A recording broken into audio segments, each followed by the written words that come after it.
Commander Alan Frost stood at the bridge viewing window of his ship, staring into the void where New Haven Colony once thrived. Now only debris and dust remained, scattered across space like ashes. His hands clenched the railing until his knuckles turned white. "Sir, we've completed the scan," Lieutenant Kara Wilson said, her voice barely above a whisper. "No survivors detected. Same pattern as the other two colonies." Frost nodded, not trusting himself to speak yet. 3 colonies gone in 2 weeks. Millions of lives extinguished without warning. Among them, his wife Olivia. The thought of her made his chest tighten painfully. The attack signatures matched the Vexari fleet. Kara continued, sliding a data pad toward him. Energy weapons consistent with their technology. Frost finally turned from the window. The bridge crew avoided his gaze, busy at their stations or pretending to be. They all knew about Olivia. "Send this data to Fleet Command immediately," he ordered, "and prepare the jump to Earth. The Galactic Council needs to see this evidence." "Already done, sir. Admiral Clark requests your presence at headquarters as soon as we return." 2 days later, Frost stood in Admiral Susan Clark's office at Earth Defense Fleet headquarters. The Admiral was a tall woman with steel-gray hair and eyes that missed nothing. "The Galactic Council has rejected our petition," she said without preamble. Again. Frost felt his temper flare. 3 colonies destroyed, and they still won't acknowledge it. Worse, they suggested we might have staged the attacks ourselves to gain sympathy. Clark's mouth twisted in disgust. According to their assessment, humanity is too primitive to warrant serious consideration in galactic affairs. "That's ridiculous." Frost slammed his hand on the desk. "We have proof the Vexari did this. Proof they dismiss as fabricated." Clark activated a holographic display showing mineral surveys of the 3 destroyed colonies. "Our science team found something interesting. All 3 colonies were rich in stellanium deposits, the rare mineral used in advanced drive cores." Frost said, understanding dawning. "Exactly. The Vexari Mining Consortium filed claims on those territories 20 years ago, but the Council granted humanity settlement rights instead." Clark's eyes narrowed. "Now they're simply taking what they wanted all along." Frost felt cold fury replacing his grief. "And the Council is looking the other way." "They are." Clark stood and walked to the window overlooking the sprawling fleet yard below. "We've intercepted communications suggesting New Terra is their next target." "New Terra has 5 million colonists," Frost said, horrified. "It's our largest off-world settlement." "I know." Clark turned back to him. "Commander, what I'm about to tell you is classified at the highest level. After the first colony was destroyed, I authorized the development of a defensive technology. Something that would make any species think twice before attacking humanity again." She activated another hologram showing a massive installation being built in an asteroid field.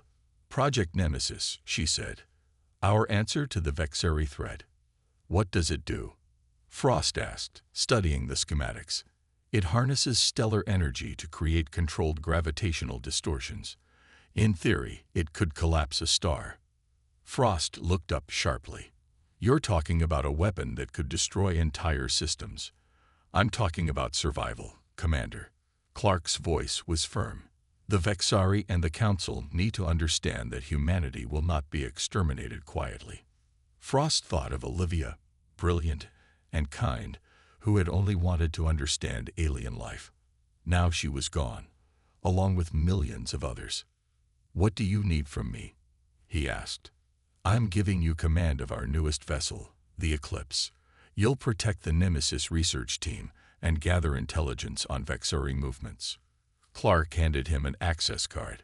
"Dr. Paul Winters leads the project. He's expecting you tomorrow." Frost took the card, his decision already made. "For the record, Admiral, I don't like the idea of having this kind of weapon." "Neither do I, Commander." Clark's expression softened slightly. "But I like the alternative even less." Dr. Paul Winters adjusted his glasses as he examined the holographic model floating above the lab table. The swirling energy patterns represented months of work, countless failures, and finally, a breakthrough. Increase power to Sector 3, he instructed his team. Let's see if the containment field holds this time. The hidden research facility, carved into an asteroid at the edge of the solar system, hummed with activity. Project Nemesis had become humanity's most closely guarded secret and last hope. A young engineer named Melissa Reed approached, her red hair tied back in a practical ponytail. Dr. Winters, I've modified the energy collectors as you suggested. Efficiency is up 30%. Paul nodded approvingly. Melissa had proven herself invaluable to the project, often seeing solutions where others saw only problems. Good work. How are the field stabilizers holding up? Better than expected, she replied, pulling up her own data on a nearby screen. But I've been thinking about the range issue. Range had been their biggest obstacle. The weapon could create gravitational distortions powerful enough to collapse a star, but only at relatively close distances. Getting close to a Vexari system would be nearly impossible. I have an idea, Melissa continued. What if we create a network of quantum-linked relays? We could amplify the signal exponentially. Paul stared at her. That's actually brilliant. Show me the calculations. Before she could respond, the lab doors slid open. Commander Alan Frost entered, followed by Security Officer Greg Martinez. The commander looked grim, his face bearing the weight of someone who had lost too much. Dr. Winters. Frost extended his hand. Admiral Clark briefed me on the project. Paul shook his hand. Commander, we're making progress, but we're not there yet. Show me what you have so far, Frost requested. For the next hour, Paul explained the technology behind Project Nemesis. The weapon used specialized collectors to harvest energy from stars, channeling it through quantum accelerators to create precisely targeted gravitational distortions. In theory, these distortions could trigger a chain reaction in a star's core, causing it to collapse. It's like squeezing a water balloon in exactly the right spot, Paul explained. Apply enough pressure, and the whole thing ruptures. Frost's expression remained neutral, but his eyes revealed his discomfort with the weapon's potential. And you're certain this can't be traced back to us? The distortions appear natural, Melissa interjected. Any investigation would conclude the star simply went supernova prematurely. Later that evening, Security Officer Martinez approached Paul in his private lab. His usually calm demeanor seemed disturbed. Doctor, we need to talk, Greg said quietly. I've detected unusual transmission patterns from within the facility. Paul looked up sharply. What kind of patterns? Encrypted data bursts, sent during system maintenance periods, when our security protocols are temporarily down. Greg handed him a datapad. They're disguised as regular system diagnostics, but the timing is too perfect to be coincidental. You think we have a spy? Paul felt a chill run down his spine. I'm certain of it, Greg confirmed. Someone is feeding information about Project Nemesis to outside sources. Before Paul could respond, alarms blared throughout the facility. Melissa burst into the lab, excitement clear on her face despite the noise. The first test was successful. She shouted over the alarms. We targeted an uninhabited moon in the Kuiper Belt. It's completely gone. The three rushed to the main observation deck. On the screens, they watched recordings of a small, distant moon shuddering before collapsing in on itself, forming a perfect sphere of compressed matter before disappearing entirely. Commander Frost joined them, his face ashen. That was just a moon. Imagine what this would do to a star. We don't have to imagine, Paul said quietly. The simulations are clear. A star would collapse, taking its entire system with it. Frost stared at the empty space where the moon had been. How soon until the weapon is fully operational? 2 weeks, Paul answered. Maybe less with Melissa's range enhancement. Then we have 2 weeks to decide if humanity is ready to become the most feared species in the galaxy, Frost said, his voice barely audible above the continuing alarms. Ambassador Jack Nelson straightened his formal diplomatic uniform as the transport approached the massive space station that housed the Galactic Council. The gleaming structure hung in space like a silver wheel, home to representatives from over 200 spacefaring civilizations. Humanity had been granted observer status only, never a full seat at the table. "Are you ready for this?" asked Diana Foster, his aide and intelligence specialist. Her blonde hair was pulled back severely, and her eyes missed nothing. "As ready as anyone can be to deliver an ultimatum to the most powerful governing body in the galaxy," Jack replied with a grim smile. Diana touched the small bag at her side, which contained dozens of microscopic surveillance devices. "Just get me access to the main chambers and their private meeting rooms. I'll handle the rest." Their transport docked, and they were greeted by a blue-skinned Avarian protocol officer who led them through ornate corridors to a waiting area outside the council chambers. "The council will permit your address as a courtesy," the alien informed them. "You have 5 minutes to present your case." Jack nodded politely. That should be sufficient. When they entered the Grand Council chamber, Jack felt the weight of hundreds of alien eyes upon him. The 7 high counselors sat on an elevated platform, looking down at the human delegation, with expressions ranging from boredom to thinly veiled contempt. "The human representative may speak," announced the Vexari counselor, a tall, gray-skinned being with 4 arms folded across his chest. Jack stepped forward. "Honorable members of the Galactic Council, I come before you today with evidence that the Vexari hegemony has deliberately destroyed 3 human colony worlds, killing millions of innocent civilians." He activated a holographic display showing the destroyed colonies and the Vexari energy weapon signatures. While the Council's attention was on the display, Diana slipped away, placing her surveillance devices at strategic points throughout the chamber. "These accusations are baseless," the Vexari counselor interrupted. "Humans lack the technology to properly identify Vexari weapons. These colonies likely destroy themselves through their own primitive technology failures." Several counselors nodded in agreement, whispering among themselves. Jack's face hardened. "We anticipated your dismissal of our evidence. Therefore, humanity has prepared a demonstration that will leave no doubt about our capabilities or our resolve." The chamber grew quiet. "The Vexari hegemony has been given 3 standard days to acknowledge their attacks on our colonies and offer appropriate reparations," Jack continued. "If they refuse, we will demonstrate the consequences of attacking humanity." The Vexari counselor laughed, a harsh sound like grinding metal. "You threaten the Galactic Council.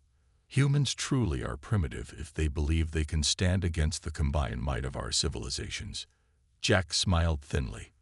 "This is not a threat. It is simply the final warning you will receive." 3 days later, Jack and Diana stood in the Earth Defense Fleet headquarters with Admiral Clark, Commander Frost, and the Nemesis team. A large screen showed the uninhabited Corvin system, controlled by the Vexari, but containing no settlements. "The Vexari response?" Admiral Clark asked. "They've increased military patrols near our remaining colonies," Diana reported. "Their private communications, which we're now monitoring thanks to our devices, show they're planning another attack within the week." Clark nodded grimly. "Then we proceed. Dr. Winters, activate Nemesis." Paul Winters hesitated only briefly before entering the command codes. Beside him, Melissa Reed adjusted the quantum relays to focus on the distant star. "Target locked," she announced. "Initiating gravitational distortion sequence." On the screen, the Corvin star appeared normal for several minutes. Then, almost imperceptibly, it began to shrink, its brilliant surface dimming as the core collapsed inward. Within 20 minutes, the star imploded, sending out a shockwave that tore through the system. "Transmitting the footage to every member of the Galactic Council," Diana said, her fingers flying over the controls. "Along with our message." Throughout the galaxy, on thousands of worlds, alien leaders received the same recording of the star's destruction, followed by a simple text message in all known languages. This is humanity's response to aggression against our people. The Corvin star was uninhabited. The next will not be. We are the celestial fury. In the council chamber, the shocked silence was broken only when the Vexeri counselor's communication device clattered to the floor from suddenly trembling hands. The Vexeri High Command didn't waste time on diplomatic responses. Within hours of humanity's demonstration, they dispatched their most elite hunting teams with a simple mission: eliminate everyone connected to Project Nemesis. Dr. Paul Winters was reviewing data in his lab when the first alarm sounded. He looked up to see Melissa Reed rushing toward him, her face pale. "We've got incoming ships," she said breathlessly. 6 Vexeri hunters, heavily armed. They've already breached the outer security perimeter. Paul grabbed a data crystal and shoved it into his pocket. Time to implement the contingency plan. We need to get to Europa. Security throughout the facility was already breaking down as they made their way to the emergency shuttle bay.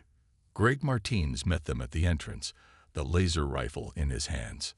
"I've secured a shuttle," he said grimly, "but we need to hurry. The Vexeri are using some kind of technology that's disabling our systems room by room."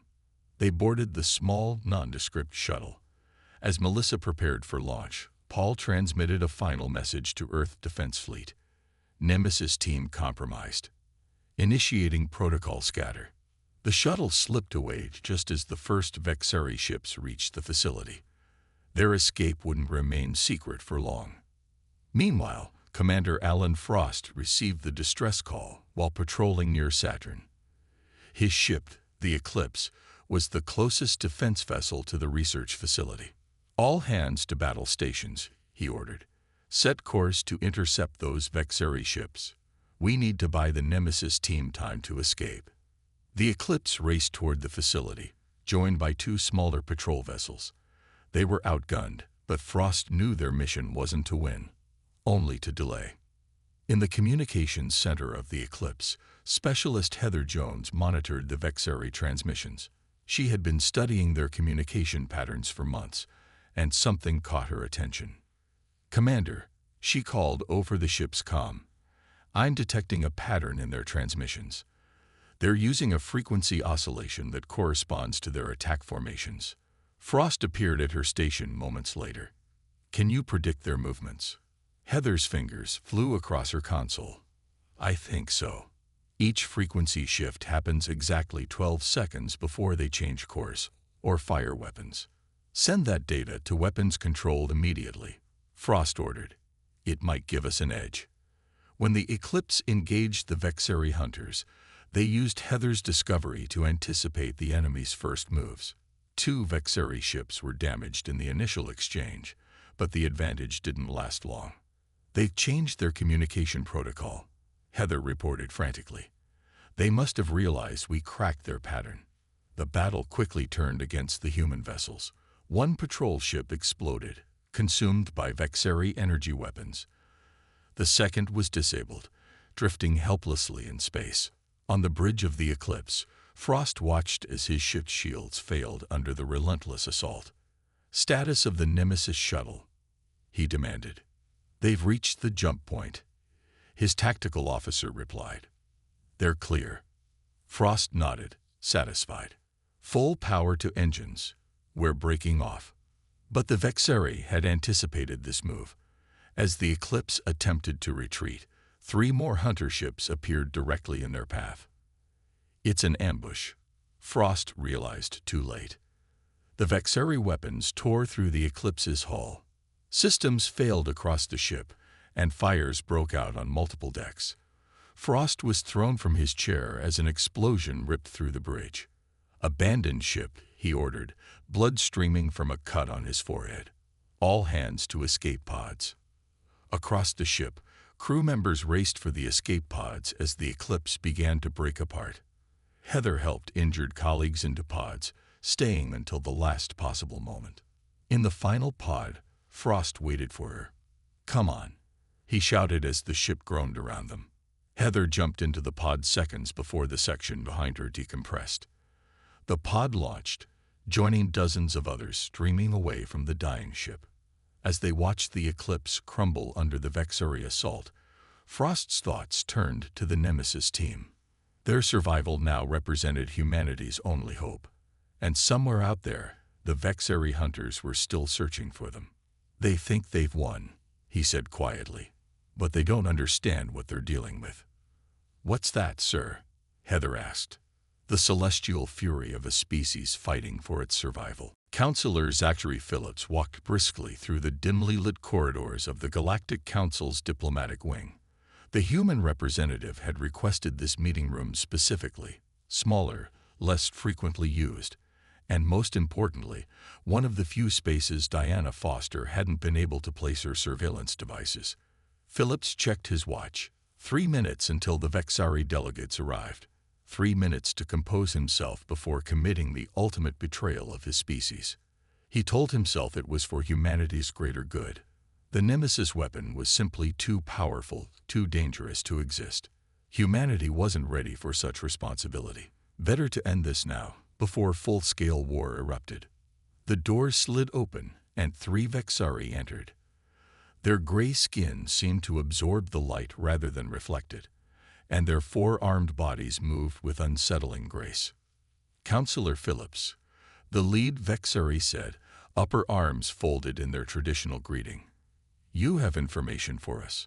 Phillips nodded, throat suddenly dry. "The Nemesis team has scattered, but I know where they're regrouping. Europa, in an old mining facility beneath the ice." The Vexari's yellow eyes narrowed. "And Earth's defense plans. I've uploaded everything to this drive." Phillips handed over a small crystal. "Fleet deployments, defense grid access codes, and the location of Admiral Clark's command center." He didn't mention the small fortune already transferred to his off-world accounts. Some things were better left unsaid, even to allies of convenience. "The hegemony appreciates your wisdom," the Vexari said. "When this conflict ends, you will be recognized as the human who saved countless lives on both sides." Phillips nodded, trying to believe it himself. "Just remember our agreement. Minimal civilian casualties." The Vexari made a gesture of assent, though something in their eyes made Phillips doubt their sincerity.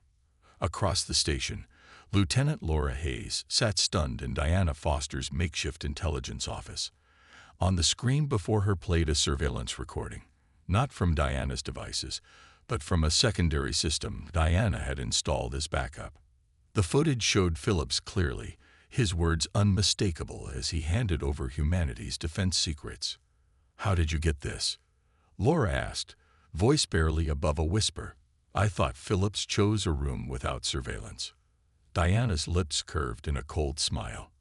"He chose a room without council surveillance or my primary devices. He didn't know about the secondary system I installed during maintenance cycles." Laura stared at the footage again. "We need to get this to Admiral Clark immediately."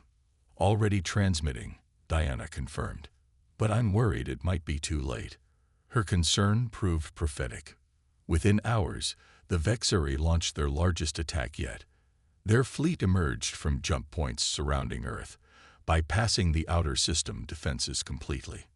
In her command center beneath the Pacific Ocean, Admiral Susan Clark watched in horror as Earth's orbital defenses were systematically disabled using their own access codes. "How did they get these codes?" she demanded. A communications officer handed her a tablet displaying Diana's surveillance footage. Clark's expression hardened as she watched Phillips' betrayal unfold. "Initiate contingency protocols," she ordered. "Evacuate all essential personnel and research to the backup facilities, and get me Commander Frost, if he's still alive." The Vexari fleet moved methodically, disabling rather than destroying Earth's defenses where possible. They wanted the planet intact, merely subjugated. In orbit above Mars, Captain Ben Warren received the emergency transmission aboard his ship, the Defiance. As the only fully armed military vessel in the inner system, his orders were clear: delay the Vexari advance at any cost. "Set course for Earth," he told his crew. "Maximum speed." His second-in-command, Lieutenant Ryan Kelly, looked concerned. Sir, we're outnumbered at least 20 to 1. I'm aware, Warren replied calmly. But we don't need to win. We just need to buy time for the evacuation. The Defiance accelerated toward Earth, its engines pushed beyond safety limits. Warren knew this would be his final mission. The possibility didn't frighten him. As they approached the Vexeri fleet, Warren opened a channel to his crew. This is your captain. Our job today is simple. We stand between humanity's destroyers and humanity itself. Every minute we hold them back is another minute for our people to prepare. It has been my greatest honor to serve with you. He closed the channel and turned to his weapons officer. Target their command ship. All weapons. Full power. The Defiance surged forward, a single human vessel against the might of an alien armada, flying directly into the celestial fury that was about to be unleashed. Beneath the ice of Europa, Melissa Reed worked tirelessly, her fingers flying across holographic controls as she connected the final components of the Nemesis network. Dark circles underlined her eyes. She hadn't slept in nearly 48 hours. The quantum entanglement is holding, she announced to Dr. Winters, who monitored the system's power flow nearby. All 7 relay stations are synchronized. Paul nodded, his face grim. Each station can target 3 Vexeri systems. 21 stars, all simultaneously. Is that what we've come to? Melissa asked quietly. Mass destruction on a scale never before seen in the galaxy. Before Paul could answer, the facility's communication system activated. Commander Frost's face appeared on the main screen, battered and bruised, but very much alive. Dr. Winters, we're approaching Europa with critical intelligence, Frost said. And I have someone here you should meet. The camera panned to reveal a woman with short brown hair and determined eyes that somehow still held kindness. Paul gasped audibly. Olivia, he said. But she was on New Haven when it was destroyed. I was taken prisoner, Olivia Frost explained. The Vexeri didn't kill everyone. Some of us were kept for study. I escaped during transit between research facilities. She has information about the Vexeri's next moves, Commander Frost added. We'll dock in 20 minutes. When they arrived, Olivia's information proved even more valuable than expected. She had been held in a facility where the Vexeri studied human biology, but her captors had spoken freely, believing humans couldn't understand their language. They're planning to harvest Earth, she explained to the assembled team. Not just take resources, they want to strip the entire planet. Their home systems are becoming unstable, and they need somewhere to relocate their population. That's why they wanted minimal damage to Earth's infrastructure, Greg Martinez realized. They're taking Earth as their new homeworld. Commander Frost's communication device chimed. Admiral Clark's face appeared. Transmission quality poor due to interference. Frost, the Vexeri have breached the solar system's inner defenses, she said urgently. Captain Warren bought us some time with the Defiance, but they'll reach Earth within hours. Is Nemesis ready? Frost looked to Paul and Melissa, who exchanged glances before nodding. It's ready, Frost confirmed. But Admiral, this will kill billions of Vexeri civilians. And they'll kill billions of humans if we don't act, Clark responded. I'm authorizing full deployment. This is humanity's last stand. The transmission ended. A heavy silence filled the room until Olivia spoke. There must be a way to target military installations without destroying entire worlds, she said. I'm a xenobiologist, not a soldier. There has to be another option. Melissa straightened suddenly. What if we modulated the gravitational distortions? Instead of collapsing the stars completely, we could create solar flares targeted at their fleet positions and military bases. Is that possible? Frost asked. Theoretically, Paul answered, already working through the calculations. It would require precise control, but yes, we could create directional solar events. How long to reconfigure the system? Frost demanded. Melissa was already adjusting parameters. 30 minutes. Maybe less. You have 20, Frost said.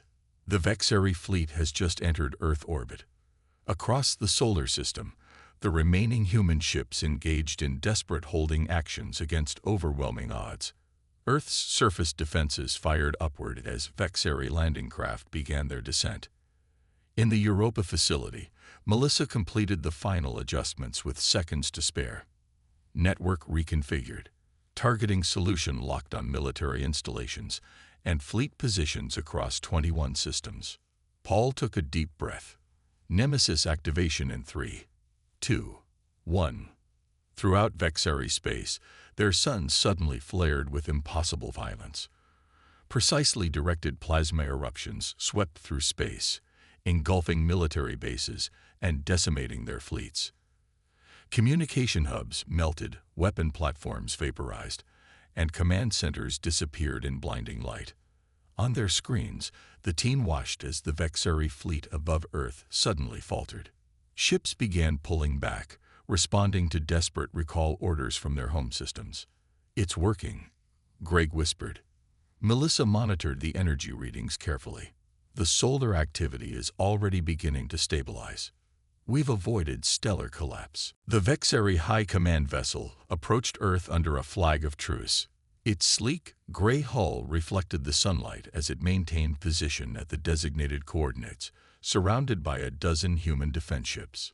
Inside the newly established Peace Hall on the International Space Station, Commander Alan Frost adjusted his formal uniform. Beside him, Olivia squeezed his hand reassuringly. "Are you ready for this?" she asked. "As ready as anyone can be to accept the surrender of a civilization that tried to exterminate us a month ago," he replied with a wry smile. The door slid open, and Admiral Clark entered with Diana Foster and several high-ranking military officials. Behind them came the Vexari delegation, 4 tall, gray-skinned aliens moving with the careful precision of those who knew they were no longer in a position of power. "The surrender document has been prepared according to both human and Vexari legal traditions," Diana announced, placing a transparent tablet on the central table. "All Council species have agreed to witness and enforce its terms." The lead Vexari, Supreme Commander Zevix, stepped forward. His 4 arms were held in a submissive posture, palms upward. "The hegemony acknowledges its actions against human colonies," he stated, his translator converting the clicks and whistles of his language into English. "We surrender unconditionally to prevent further consequences." Admiral Clark nodded. "The terms are clear. Full reparations for all destroyed colonies, return of all human prisoners, withdrawal from disputed territories, and most importantly, recognition of humanity's full membership in the Galactic Council, with all rights and protections that entails." The Vexari commander placed all 4 hands on the document. It glowed briefly, recording his biometric signature. One by one, the human representatives added their signatures. When it was Frost's turn, he paused. "My wife was on New Haven when your forces attacked. I thought I'd lost her forever." The Vexari commander lowered his eyes. "Many of my kind also lost family when your weapons struck our military installations. Perhaps in our shared grief, we can find a path to understanding." Frost studied him for a moment, then signed the document. "Perhaps we can." 3 months later, Dr. Paul Winters and Melissa Reed stood before the newly formed Galactic Security Council. Representatives from 12 species, including humanity, listened attentively as they presented their findings. "The technology behind Project Nemesis can be modified for peaceful purposes," Melissa explained, activating a holographic display. "Controlled gravitational manipulation can stabilize dying stars, prevent natural disasters, and create sustainable energy sources. We're calling it the Harmony Protocol," Paul added, "a way to heal rather than harm." The council members murmured among themselves. The Avarian representative spoke first. "Your species wielded the power to destroy worlds, yet now you offer to save them." "That's what humanity does," Paul replied simply. "We fight fiercely when threatened, but we prefer to build rather than destroy." The council voted unanimously to fund the Harmony Protocol, with research teams from all member species participating under human leadership. Meanwhile, Commander Frost and Olivia led the first diplomatic mission to the Vexari homeworld. They were greeted with caution, but not hostility, as they toured the areas affected by the Nemesis strike. Their military was crippled, but they're recovering, Frost noted as they walked through a rebuilding city. Faster than expected. They're resilient, Olivia replied. Like us. A young Vexari approached them hesitantly, offering a small flowering plant. For peace, the translator conveyed. My parent was a scientist who studied humans. They said you value growing things. Olivia accepted the gift with a smile. We do. Thank you. Back on Earth, Admiral Clark stood before the United Nations as they ratified the Celestial Accord, a new treaty that would govern humanity's place in the galaxy. Today, we establish that humanity will never again be the victim of alien aggression, she declared, not through constant warfare, but through the promise that any attack on human worlds will be met with consequences no species can endure. The assembly erupted in applause, the sound echoing throughout the historic chamber. 5 years had passed since the Vexari surrender. Earth had changed in ways few could have imagined before the conflict. Once empty skies now teemed with ships from across the galaxy. Markets bustled with alien visitors trading exotic goods. Universities welcomed students of all species, eager to learn from one another. At the center of this transformation stood the Celestial Accord headquarters, a gleaming structure rising from the Pacific Ocean, where Admiral Clark's command center once hid beneath the waves. Now it served as humanity's diplomatic heart. Alan and Olivia Frost walked along the observation deck, watching ships arrive and depart. Their 5-month-old daughter slept peacefully in Olivia's arms, oblivious to her place in this new universe. Hard to believe how much has changed, Alan said, looking out at the horizon, where a massive Avarian vessel was descending through the clouds. I keep expecting to wake up and find it was all a dream. Olivia shifted their daughter slightly. I think about New Haven sometimes, how close we came to losing everything. Ambassador Frost. A young aide called, hurrying toward them. The council session is about to begin. They're waiting for you. Ellen nodded. Tell them I'll be right there. After the war, Alan had surprised everyone by requesting a transfer from military command to diplomatic service. Who better to represent humanity, Admiral Clark had reasoned, than the man who had witnessed both the depths of alien cruelty and the possibilities for peace. Inside the Grand Council chamber, representatives from 32 species waited. The special session had been called to address a troubling development, rumors of a new power rising in the uncharted regions beyond council space. Alan took his place at the human delegation's table. Dr. Paul Winters and Melissa Reed sat beside him, now married and leading the Harmony Protocol's research division. The Galactic Council chair, an elderly Avarian with iridescent blue feathers, called the session to order. We have confirmed reports of several outposts along the outer rim going silent. Investigation teams have found evidence of technology unlike any known species. Holographic images appeared above the central table. Strange, crystalline ships with no visible propulsion systems or life support. Are they alive? Paul wondered aloud, leaning forward to study the images. The structures appear almost organic. Unknown, the chair responded, but they have destroyed 3 outposts without any attempt at communication. The Vexari representative, once their bitter enemy and now a cautious ally, turned toward the human delegation. The question before this council is how to respond. Some advocate immediate military action. All eyes turned to Alan. Since the Celestial Accord, humanity had become the de facto military authority in the galaxy. No species wished to risk provoking the wielders of Nemesis technology. Alan stood slowly. 5 years ago, humanity faced extinction. We survived by demonstrating a power that terrified the galaxy. He paused, looking around the chamber. But our greatest achievement wasn't developing Nemesis. It was knowing when not to use it. He gestured to Paul and Melissa. The Harmony Protocol has stabilized 11 dying stars and saved billions of lives across multiple species. That is humanity's true legacy. What do you propose, Ambassador? The chair asked. First, we attempt communication with these beings, whatever they are. We establish a contact protocol and try to understand their intentions. Alan's voice grew firmer. Only if they prove hostile do we consider other options. And if they attack Earth?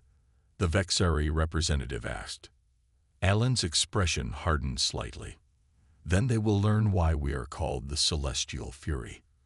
But that will be our last resort, not our first. The council voted unanimously to adopt the human proposal. As the session ended, Paul approached Alan with a smile. From warriors to peacekeepers in 5 years, he said, not bad for a species once considered too primitive for council membership. Outside, Olivia waited with their daughter, now awake and staring with wide eyes at a group of Avarian children playing nearby. How did it go? She asked. We may have a new challenge coming, Alan replied, taking his daughter into his arms. But this time, the galaxy faces it together. The baby reached up, tiny fingers grasping at the air as if trying to catch the stars themselves. Alan smiled, knowing that her generation would grow up in a universe where humanity was not feared for its fury, but respected for its wisdom. The stars are waiting for you, he whispered to his daughter. And thanks to what we've built, they'll welcome you with open arms.